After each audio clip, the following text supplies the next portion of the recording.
అన్నింటికంటే ముఖ్యంగా మీ చెల్లెగారైన కవిత గారు చాలా ప్రశ్నలు లేవనెత్తారు. ఏమని? నిన్ను గ్రీకు వీరుడు లీకు వీరుడు అన్నది. చూసిరు కదా లెటర్లో చాలా క్లియర్గా. ఆమె మొన్న ఒక ఇంటర్వ్యూలో TV5 ఇంటర్వ్యూలో చెప్తున్నది, మా నాయన సగం ఇడ్లీ తిన్నా మొత్తం ఇడ్లీ తిన్నా ఎంత ఇడ్లీ తిన్నాడో కూడా బయటికి మధ్యాహ్నం వరకు బయటకు వస్తుంది అని. మరి ఎవరు లీక్ చేస్తున్నారు? దానికి ఆన్సర్ చెప్పు ఫస్ట్.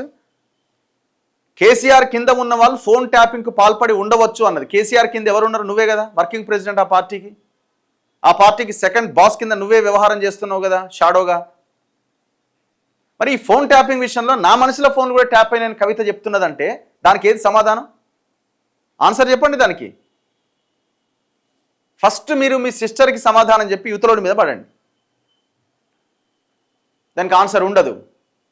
ఇప్పుడు నేను ఆమె అడుగుతున్న క్వశ్చన్సే ఇవన్నీ. ఫోన్లు ట్యాప్ అయినాయి, ఫామ్ హౌస్లో మొత్తం లీక్ అవుతున్నాయి, ఇడ్లీ తిన్నా తెలిసిపోతుంది, దోశ తిన్నా తెలిసిపోతుంది, సగం తిన్నా తెలిసిపోతుంది, పడేసినా తెలిసిపోతుంది. ఇవి మీ సిస్టరే మాట్లాడుతున్నారు.